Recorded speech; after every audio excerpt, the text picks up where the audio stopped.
Do you want more success, more growth, more results? Then it's time for the Boundless Success Accelerator from the Modern Observer Group. This isn't your average coaching program. It's where top performers come to dominate. Weekly group sessions, on-demand coaching, a community that's got your back, and a power-packed library of tools to supercharge your business and career. No more excuses, no more waiting. Get in, level up, and start building the life you've been dreaming about. Visit us at modernobserver.com/boundlesssuccess to join today. Let's get you to the next level.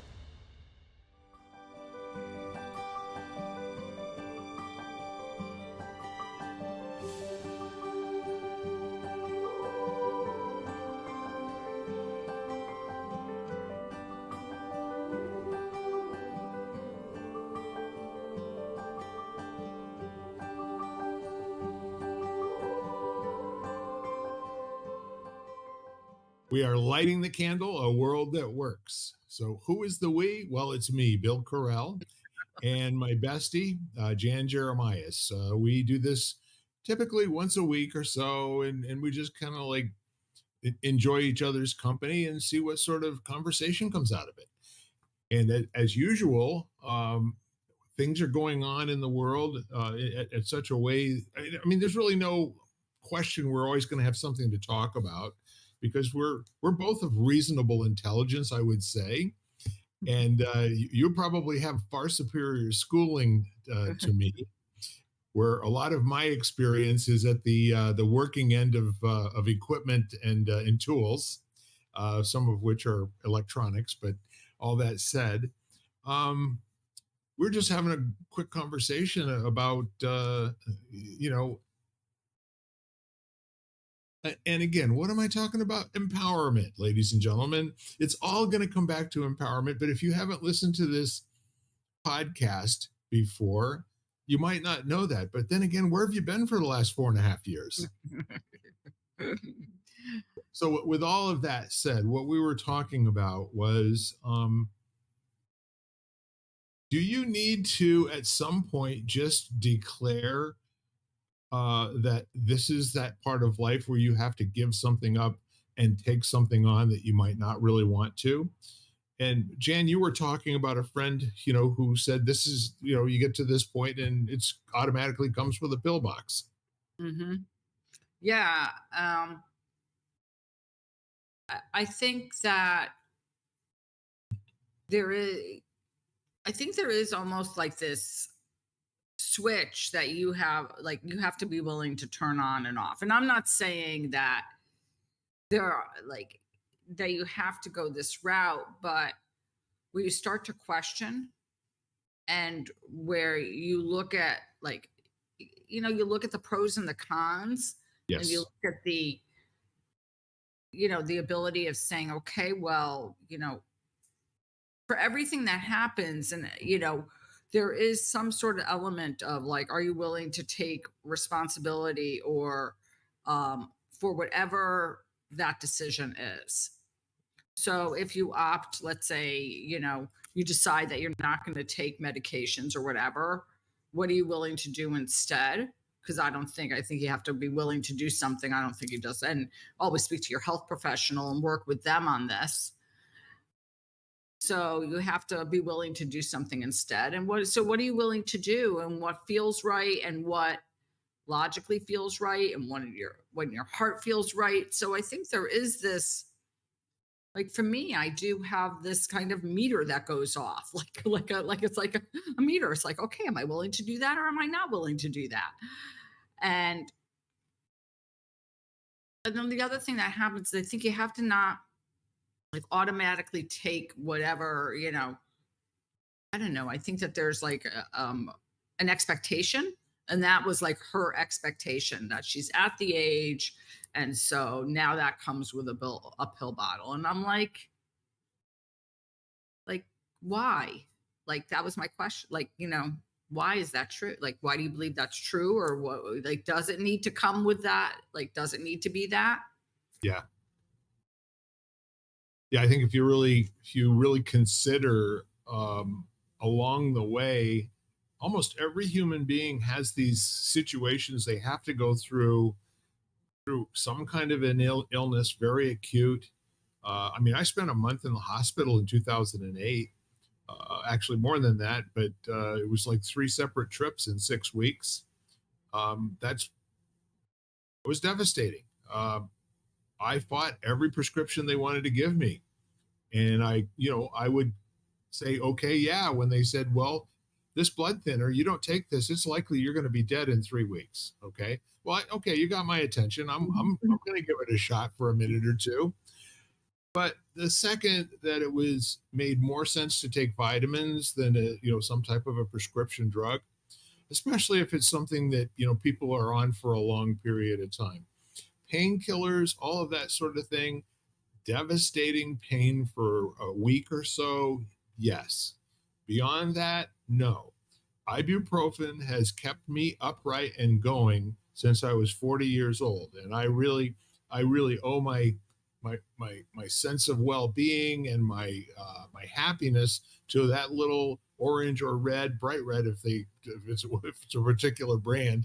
But it's kind of nice to be able to say, I'm my age, and I'm older than the average bear, but not as old as many. And the fact of the matter is I have no prescription drugs.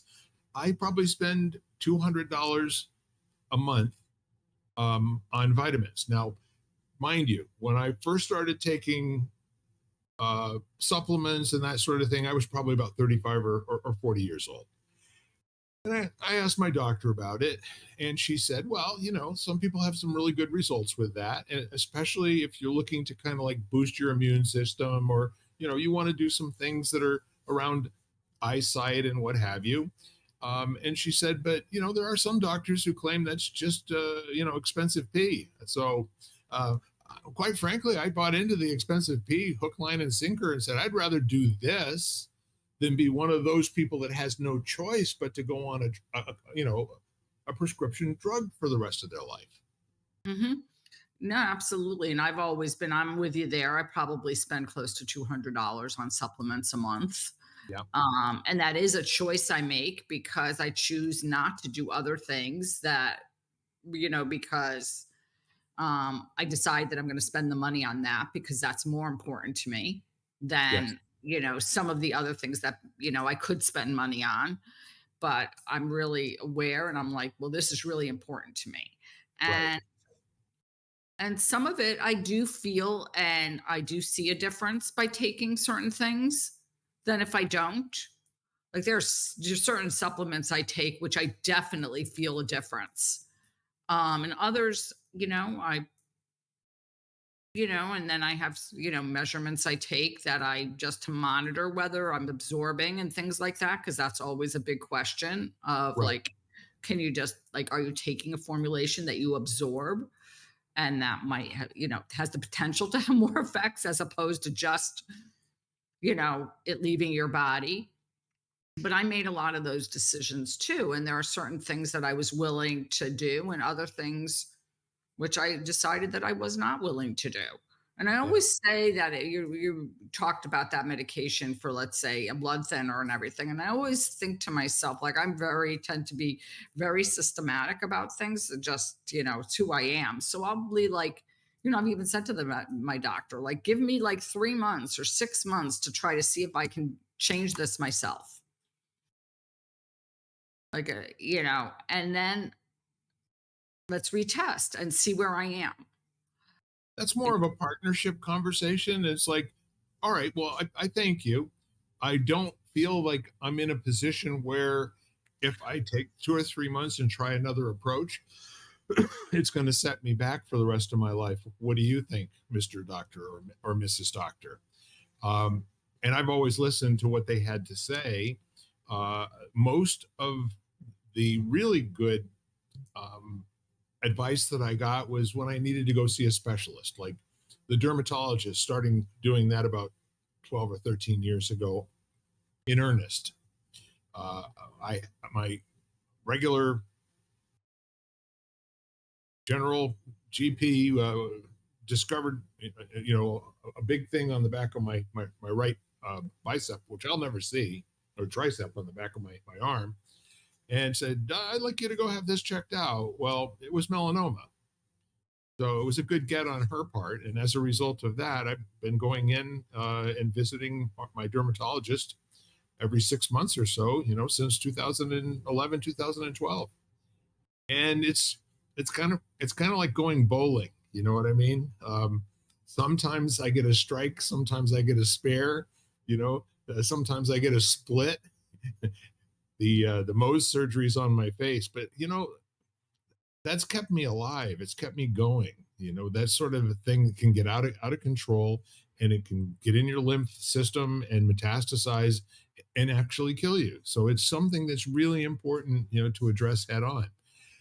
Same thing going on with my eyesight right now. I was diagnosed with macular degeneration, adult aged. I like the adult word better than the aged. Macular degeneration, and it was always dry.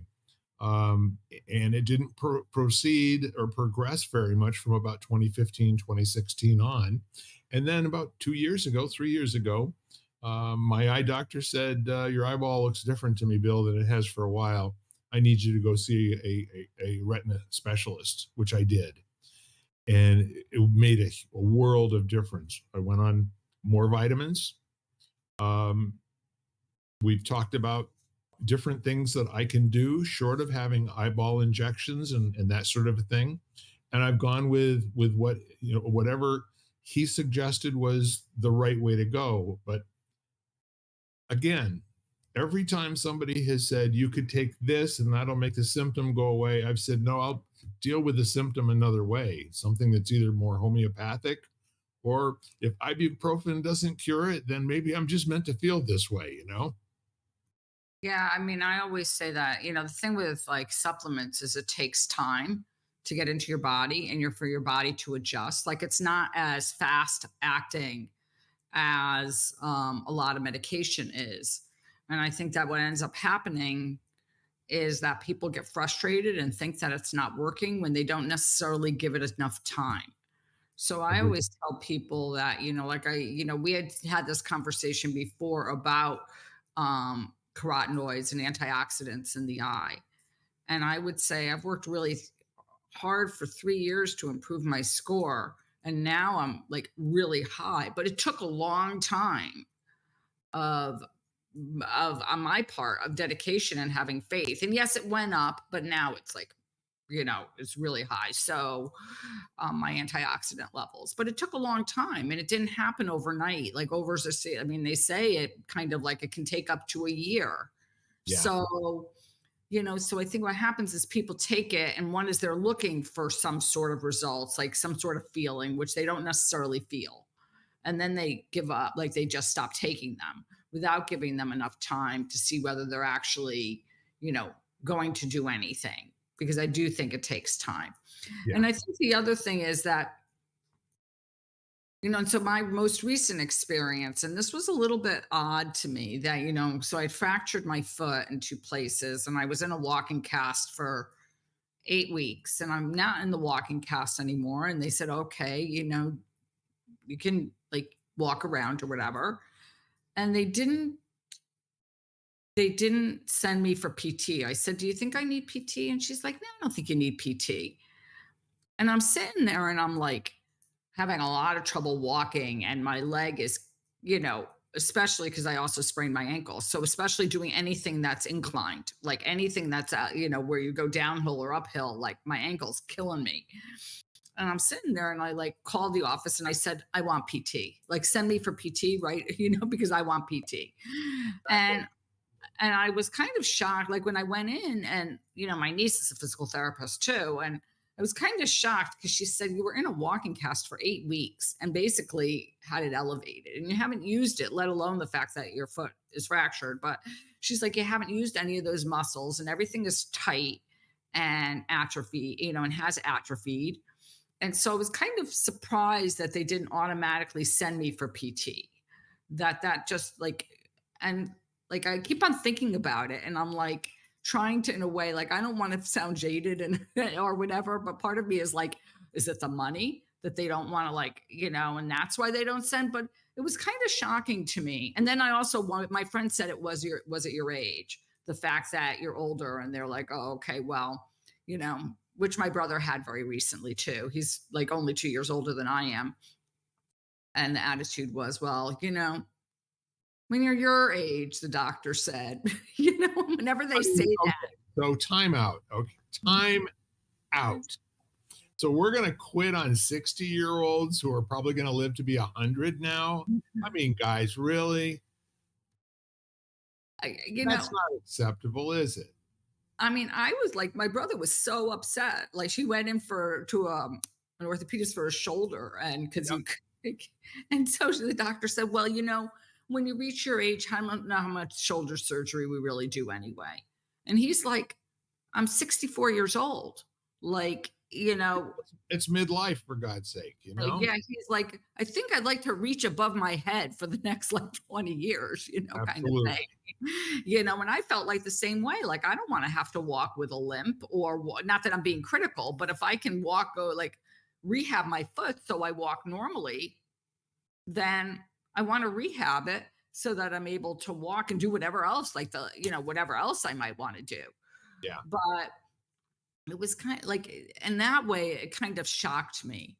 And I felt like one of the questions I asked myself, and I think I said it to a friend of mine, is like, how many people walk out and just accept, like, this is the way they're going to feel? And that really bothered me, because I thought to myself, I felt like going up to everybody and saying, don't settle, like,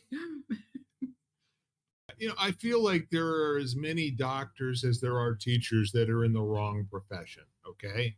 They don't understand that their job is to make a difference with each person they see, not the ones that they like. And, it's my younger brother, God bless him. He went in about a year and a half ago, major reconstructive shoulder surgery, absolutely a replacement. And the way that they did it, his arm operates the exact opposite of the way that the rotator cuff normally works. Instead of having the ball as part of the arm bone, it's actually the other way around. So 65 when he did it, and he has gone through such a recovery process in terms of physical therapy and all of those other things, but he can do things now. mm-hmm. And with my dad living to 88, I mean, that really just opened up the vistas for all of us. He's the oldest person that we know of in our family tree. I mean, going back to the 1500s. So he was a firebrand, and he got out there, at a longevity that none of us have ever heard of before. So No, I mean, I think that, kudos to your brother-in-law or brother. yep. Sorry. And I think that there is, and that's when, like, I look at like my foot, and the doctor looked at the x-ray, and she said, wow, it looks really good. And that's a tribute to your nutrition and the supplements you take. Yep. And so then I'm kind of know that I'm on the right track. Not that I'm telling anybody to go out and fracture their foot or any part of their body to see whether their supplements are working for them and they're on a good diet. But it is a good it is a good testimonial to what I do, and the fact that, what I'm doing, I have the ability to repair. Let's say after something like an injury, or I am repairing, it's a process. But one of the things when you spoke about doctors, Bill, and I just came across this and I was super intrigued, for my audio event I was doing last week, was on storytelling and sacred storytelling, the sacredness of sharing stories, basically, and like connection, and then also just trying to teach someone about something that, like, it's much better remembered if you share a story. I came upon this doctor, um, who went to Harvard, and she's an internist at Mass General, named Annie Brewster. And she wrote a book called The Healing Power of Storytelling. And it looks like a remarkable, using personal narrative to navigate illness, trauma, and loss. And she has created, and I've been telling people about this just because I think it's an amazing, amazing sort of thing that she's created a website with a library of videos of people recording stories of themselves regarding, let's say, an illness that they might have. Yep. And it's all free. From what I could tell, it's free. And you can search either via diagnosis, and it just gives you like a choice of videos that you could listen to or watch where people talk about like what it was like. And she talks about it because she was really, it was, I mean, beautiful story. I mean, in a lot of ways, is that when she, I think, was a second year resident at Harvard Med School, she was diagnosed with MS. And she talks about the whole idea that, you know, doctors are really good at giving you the diagnosis. And then after that, basically they're done. Like they like, okay, we did our job. We gave you what you're supposed to do. We sent you out with medication or whatever. And part of our medical system is responsible for that. Doctors are really not taught how to be people people Yeah. necessarily, how to have conversations like that, like afterwards. And some of it is also our current health system, which allows doctors, whatever it is, 7 minutes, 8 minutes, 9 minutes to be with a patient. And in that case, there's no whatever, it might be up to 10 minutes, but you're not hearing that person's story and helping them through anything at that point. Yep. But so her role now is, and she's working to bridge that gap.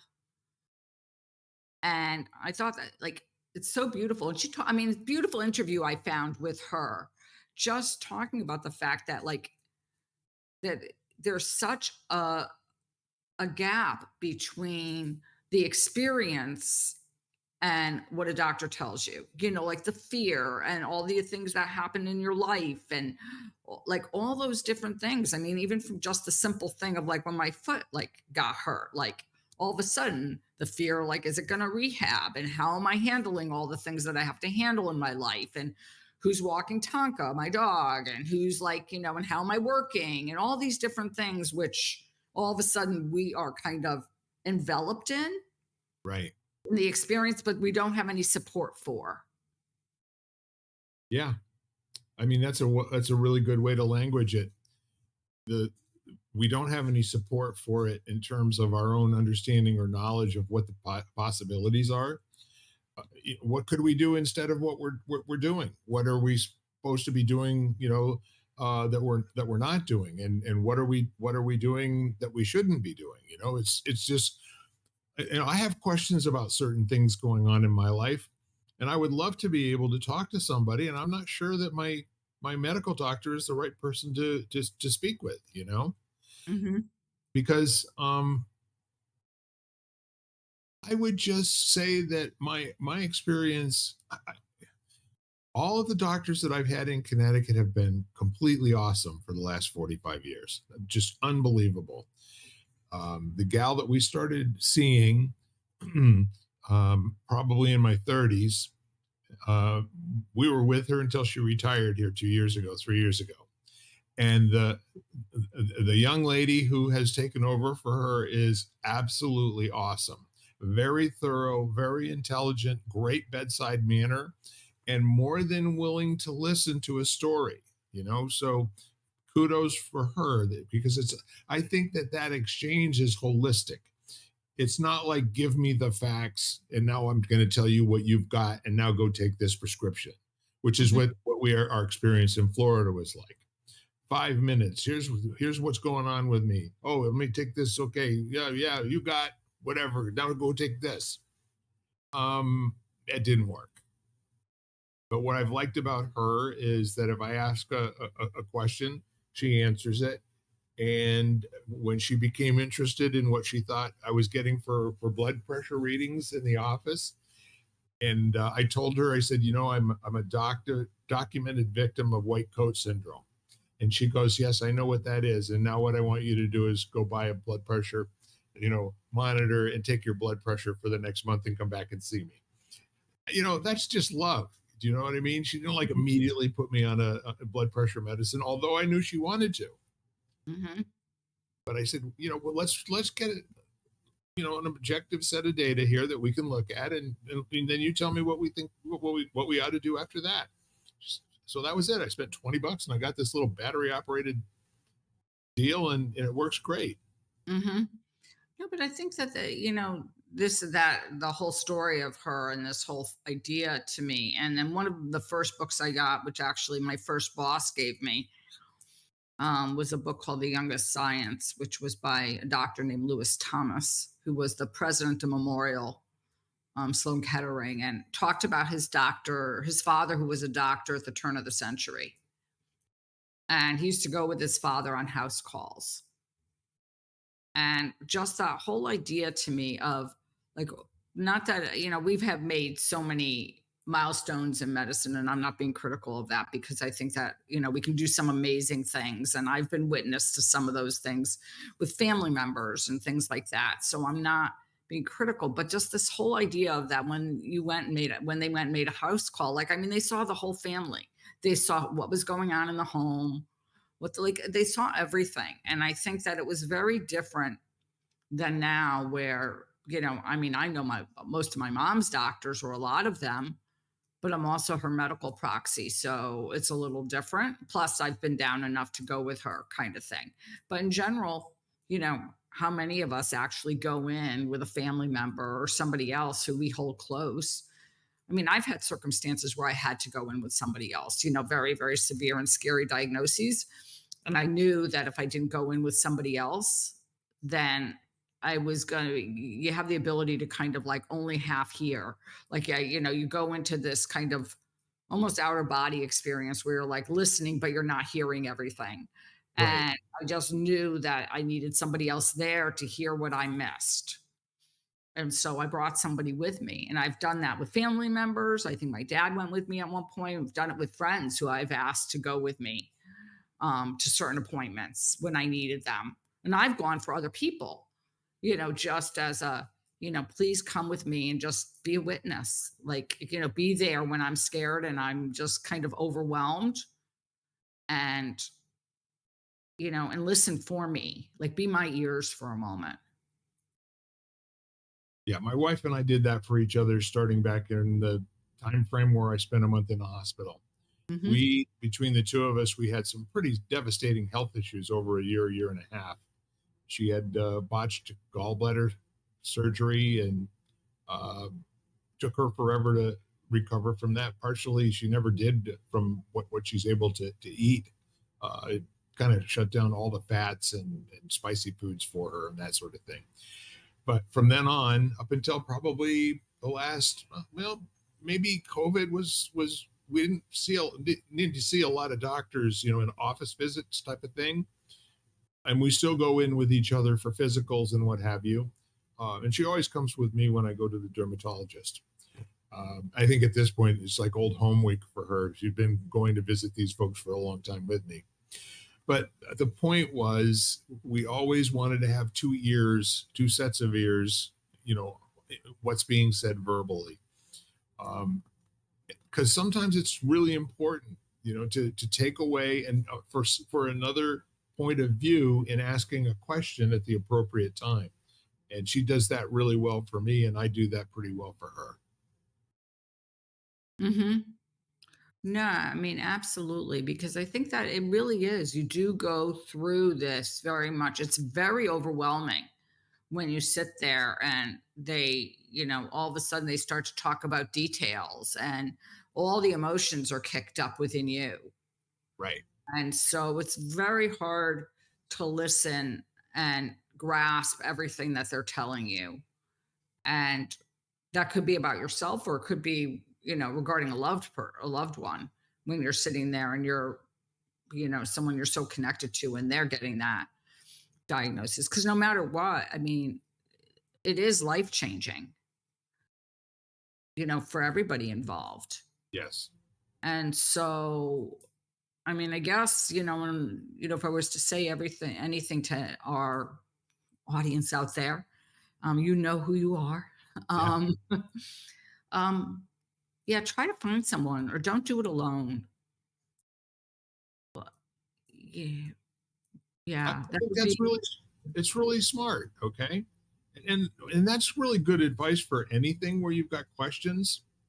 Seek out, other people to kind of just share the conversation with, and then take referrals, because everybody knows some people that they know, like, and trust. And I noticed something a little while ago, that something I really like about you, and it's something that I very clearly don't give a darn about, is when you're telling your anecdotes about particular people, where you the source of where you heard something and how it made you feel, and the difference that it made for you. You're also very, very careful, to attribute. I mean, I don't give a good rap. I mean, who's listening to me and what's coming out of my mouth? Like, where do I need to attribute where it came from? I speak in a different dimension, I think, and the care that you put into attributing, what you've heard, it's a little different for me. I'm more like the guy that's, on Tool Time Tim at the back fence, just sharing stories with each other. And you're more like, yeah, you can go look this up at the library, or you'll find this podcast out there. And I think that's very cool. I think that that's two different gears that we both have, but at the Mhm. same time, I'm a smart man for bringing you along. Oh, thank you. um, Thank you. Yeah, no, I just like if I hear of something that just seems cool, I feel like let me direct people to the source. I mean, I could, if they want to contact me and ask me about it, or if I can help them in any way. But if there's somebody else who's really like spent a lot of time on this, then either that, or maybe you have some sort of local forum that allows. Sometimes religious like groups will have like people around to like do things like that, like Yes. work groups or whatever. She actually talked about this, and Dr. Brewster and Dr. Annie talked about the fact that it was kind of, they did it so that for people who didn't necessarily feel they were ready for a support group about something, Right. or people that's not their style.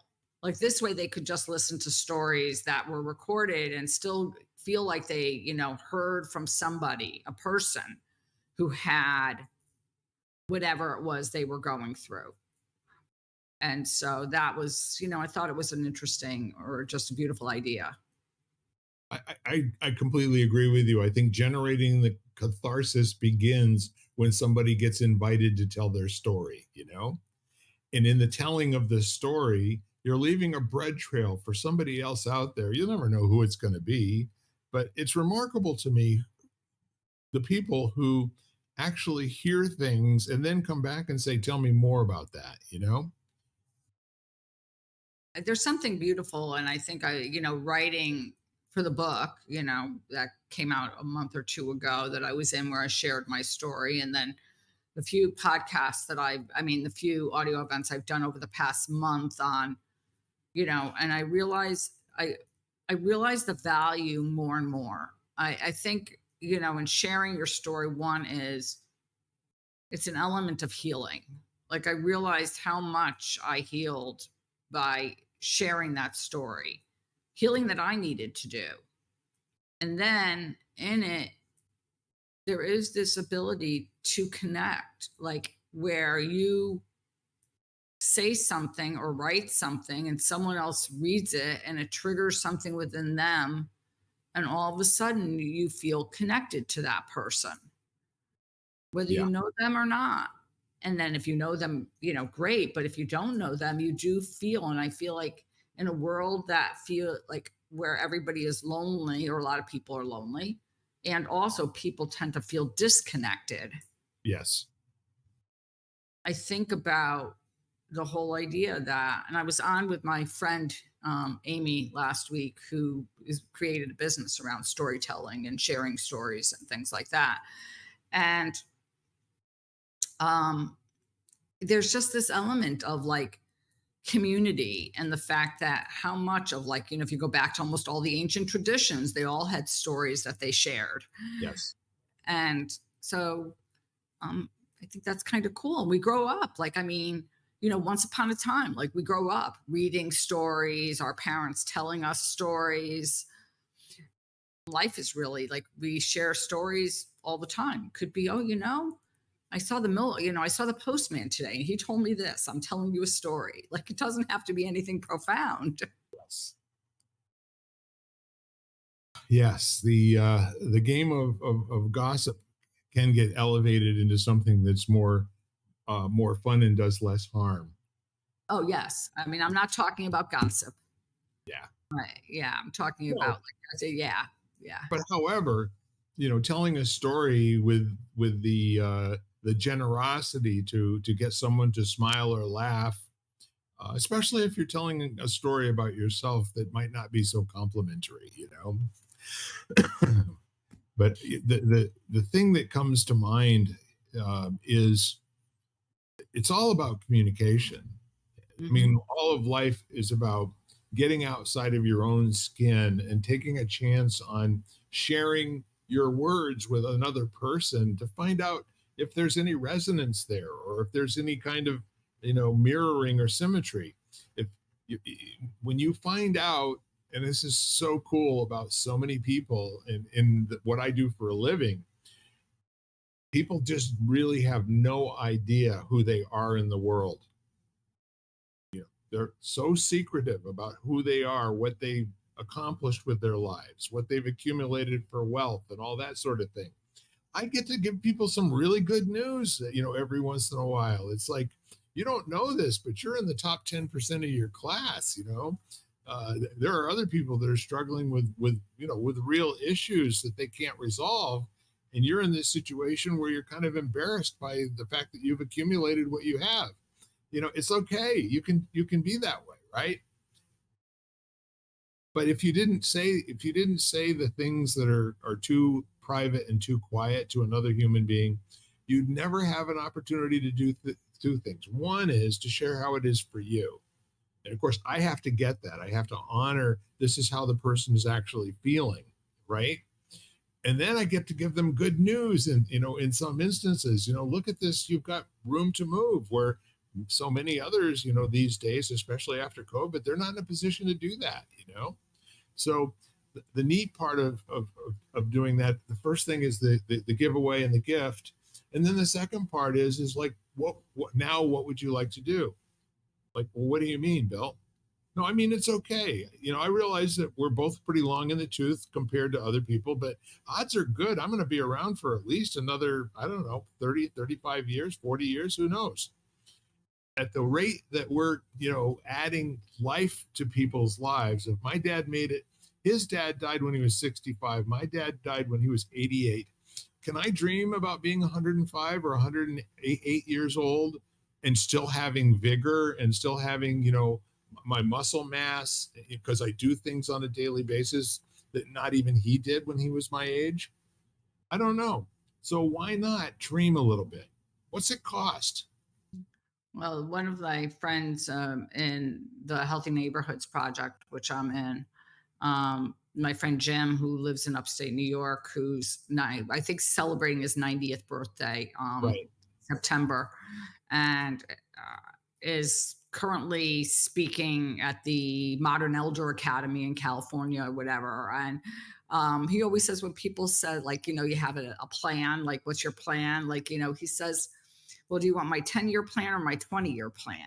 Kind of thing, and so just like, and he's probably, he does have a very, thankfully he's very well able to, like, live a very good life in many different ways. But yeah, it always makes me smile whenever he says that because I feel like, okay, he obviously feels like, he's like, if I'm not around, I'm not around. But I'm not gonna like I'm gonna plan as if I'm around. Absolutely. Play for keeps. That's right. Play for keeps. Get up, move that stuff because when you stop moving, it stops growing. Hmm. Absolutely. So, it can be kind of a heavy or a confrontive subject, but what I'm seeing in people is the universe is kind of good at evening things out. If somebody has a gift in one area, maybe they are having some trouble in another area. in many cases, they worked their buns off when they were in their 30s and 40s and put themselves into a position where at least they don't have to financially worry about where they're going to live and that sort of thing. But at the same time, now they've got health challenges. Now they've lost a partner, or something along those lines. And when we're talking about all of these things, our overall health and our ability to maintain kind of a level posture with regard to our own personal care and health has a lot to do with how we handle grief. And in many cases, I see people all the time now through a different lens than I would have 2 or 3 years ago before we collaborated on that book. Um, the lens that I hear them now is a language that I think they're struggling to articulate. Do you know what I mean? That people who are really in the throes of grieving may even know that they're grieving and they don't have the first clue how to get unstuck from it. Yeah, I trying to figure out, I don't know if I would say, well, I think everybody is grieving to a certain extent. I mean, I think everybody Yes. um over the past, like, I mean, I think that whether people want to say it or not, I think COVID hit people really, really, really hard. And I Yes. think that people are still feeling the effects of that on more of like a global scale. I mean, in some ways, obviously, I think it was such a blessing because I'm on with people all across the world that I probably would never have met had it not been for COVID. So I have really strong friendships with people that I've never met in person, Right. physically, but who I consider near and dear friends. And in that way, it was a blessing. But I think that there are years that, you know, that isolation and that fear really took its toll. And I think some of those effects we're going to continue to see for many years to come. Um, and specifically among certain age groups, like I think children, I think are we're going to see the effects of that, those years for quite a long time. Yeah. Um, I think that there is this, and I don't know if I focus on grief so much. To me, there is this, and I've been really focused on this a lot for myself lately, is there's this tendency of not showing up as we are, meaning that we have this feeling that we have to put on a certain facade and go through the world as if everything is fine when it's not fine, and vice versa. Like we go around and we don't really reveal to the world how we are. Right. And that's where I see, you know, like I really feel like it's better than it used to be. I think COVID was a huge blessing in that too, because I think all of a sudden, let's say employers got a glimpse of what like their employees' lives were like, behind the curtain, so to speak, once, they were online and children, whatever, and all the chaos that was happening, probably in other areas of their life where people tended to be very compartmentalized. Okay, this is my work life, this is my home life. And all of a sudden, those boundaries crossed. And I think that that's been a change in a positive direction, I feel. But I still feel like people don't, and I don't really know if I want to even use the word authentic. I just don't know that people actually show up the way they are. I can argue for your position all day long, and it's kind of leading into what I was hinting at before, but didn't come out and say.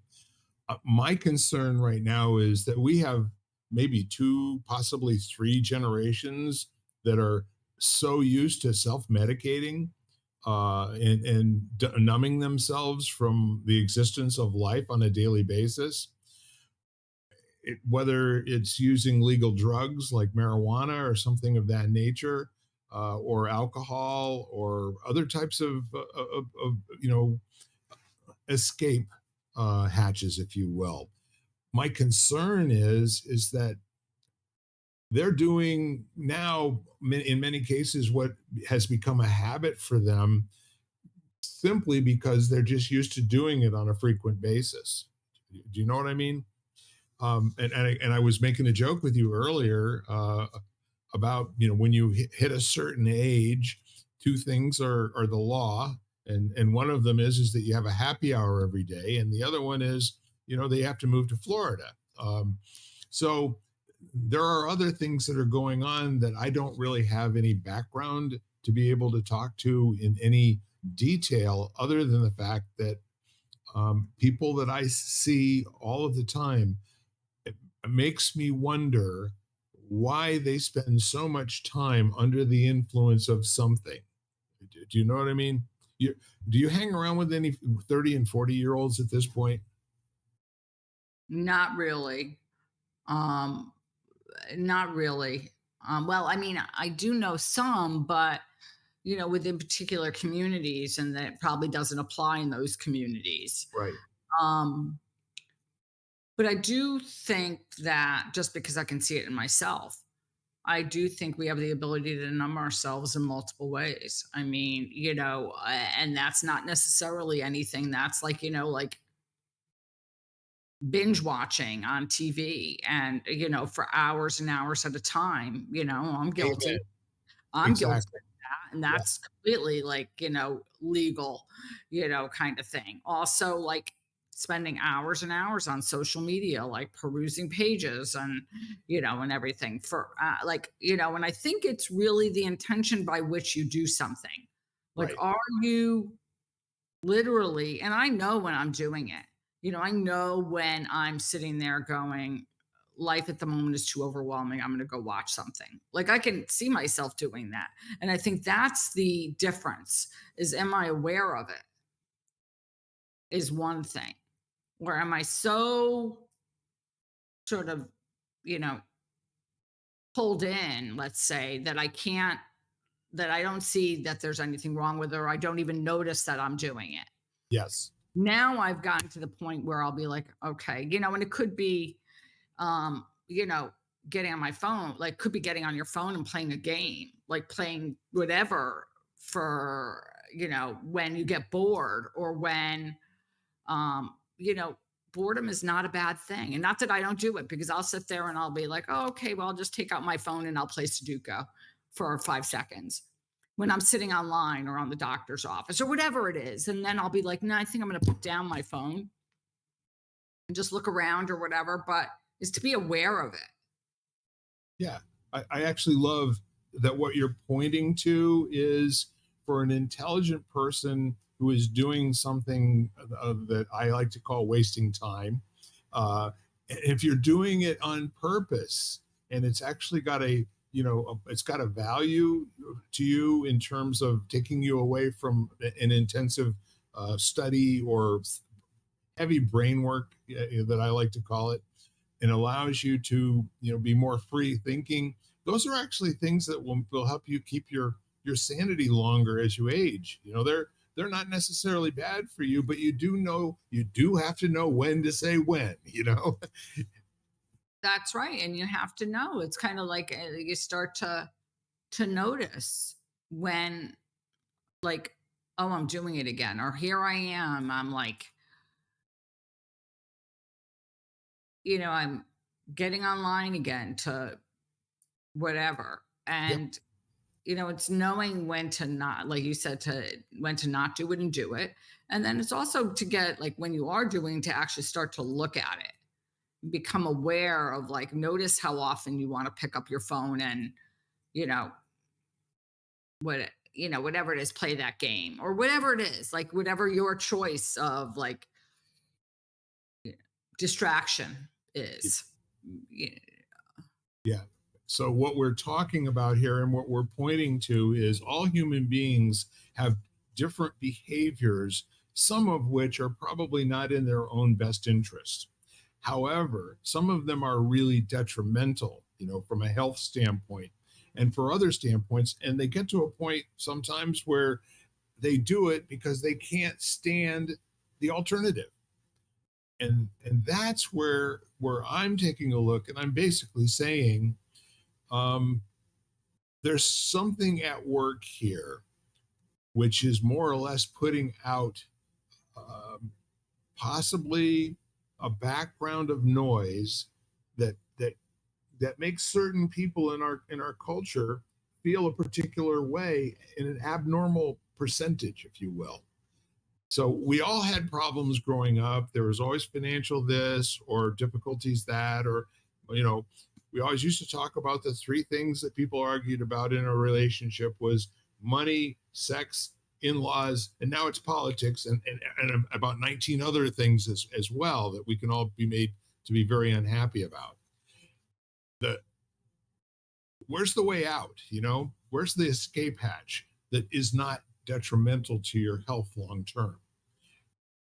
I'm starting to see things like, even though we've got evidence for people actuarially living longer, we're also seeing mortality rates increasing, among 70-year-olds at a rate that we've not seen before. I'm So, sorry, Bill, what age was that? among 70-year-olds, they're 70. talking about a larger percentage of the population, succumbing to things that have to do, they're environmental, and they're not the sort of thing that has to do with them, having a congenital disease or some kind of a problem, aging into it, if you will. Their body could withstand it, except for they're doing bad things to themselves. Right. I mean, I've heard about a lot of things as far as like, let's say, um, you know, death for unknown causes has Oh, big increased time. up big time for a lot of different age groups, Yes.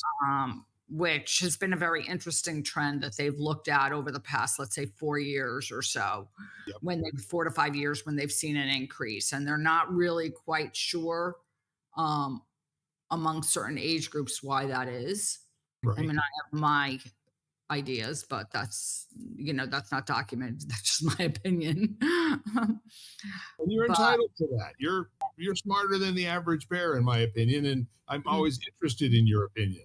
eh, but thank you. But I think that there are certain things that we're doing, and I think, I mean, and I love, I'm a huge advocate of tech. Don't get me wrong, but I can see myself this ability and this sort of addiction to, let's say, my phone, whatever, and just the value in unplugging, literally, like unplugging the machine and unplugging myself from it.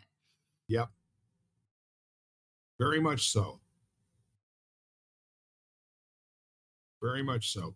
It's one of the neat things that I do while I'm in the middle of my sometimes 4 and 5 week long studies for the next big registry exam I'm going to be taking. I put my do not disturb on for 4 or 5 hours at a time. I go back to those days when, the phone was attached to the wall. You couldn't bring it in the car. I very rarely now talk on the phone when I'm in the car. Right. Uh, I might listen to something, like I might listen to a podcast or something when I'm driving, but I very rarely speak on the phone. Yep. And and also, like, now I've been walking less, but when I walk, I I have my phone with me, but I'm not on it.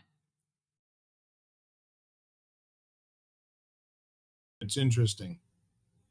And it's also something that gives me pause.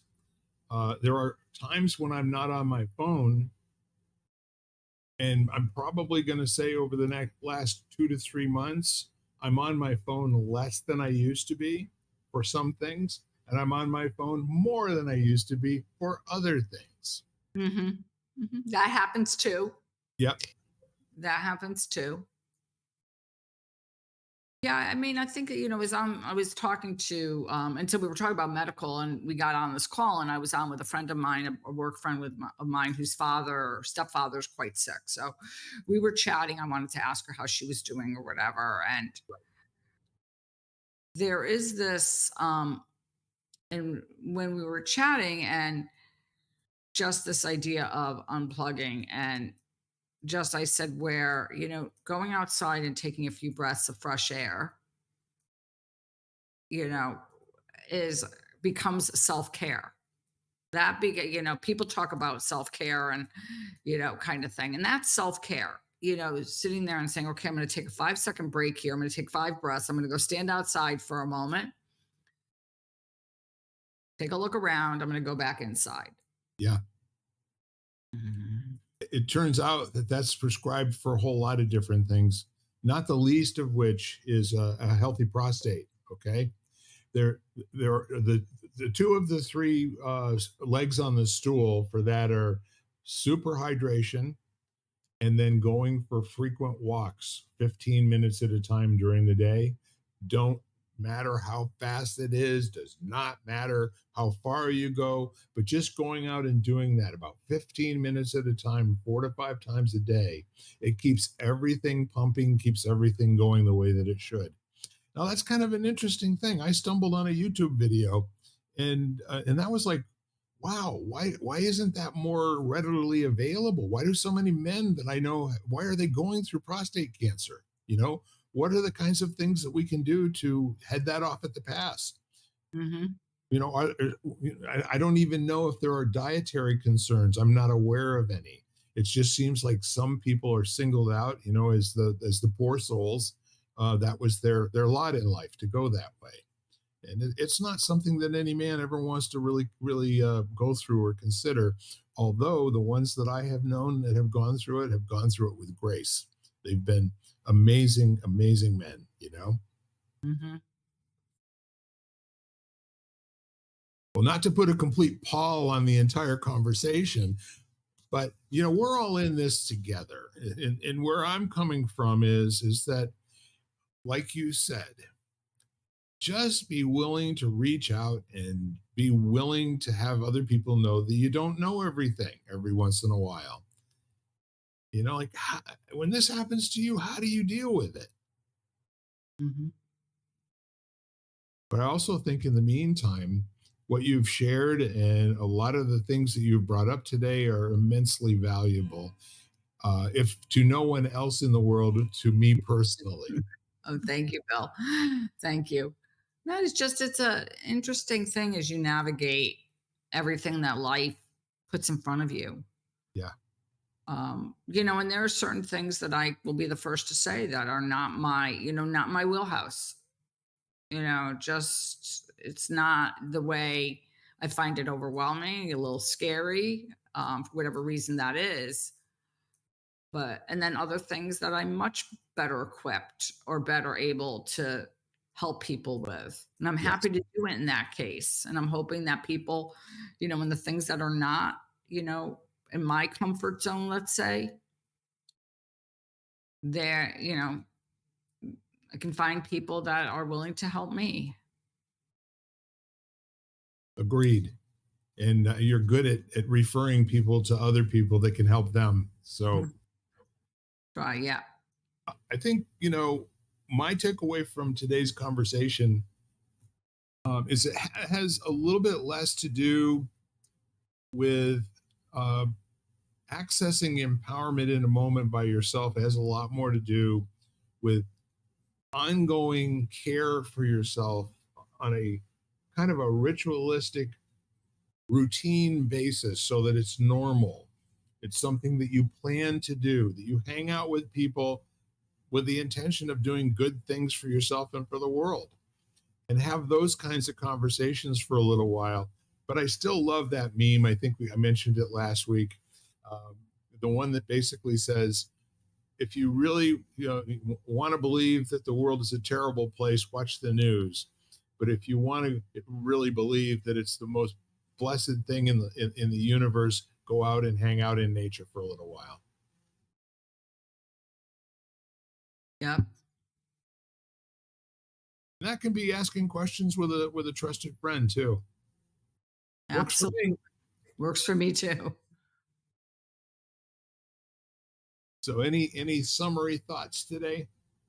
No, I mean, I think we went through a lot, and I just hope that it's helpful to someone out there in some way. And I think one of the things that, you talk about, mentioned just now, is this whole idea of community. Like, wherever that community is for you, is,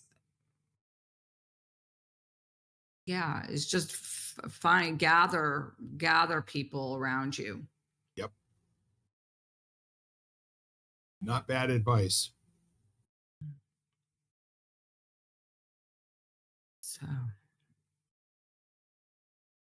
So as we usually do at this time of our podcast, I would like to just remind all of you, there are people in your life, might even be somebody in particular right now who's struggling, might be somebody who's struggling with some of the things that we talked about today. Reach out, take a chance, let them know that you care, let them know that your world works because they're in it. And if they ever need you, you're the person that they should call first. Absolutely. Yeah. Well, with that said, I'm going to say to you, Jan Jeremias, my buddyette, my palette, I love hanging out with you. My world works because you're in it. And I'm looking forward to our next chat. Oh, me too, Bill. All right. Well, with that said, we are lighting the candle, a world that works. Ladies and gentlemen, go out and live your life well, and then come back and tell us all about it, please. Bye for now. Bye-bye, everybody. You've been listening to Lighting the Candle, a world that works, part of the Xvadio podcast network. You can catch every episode of Lighting the Candle, as well as the rest of the network, at xvadio.com, the Apple Podcasts app, YouTube, Spotify, iHeartRadio, Audible, Amazon Music, and wherever you find podcasts.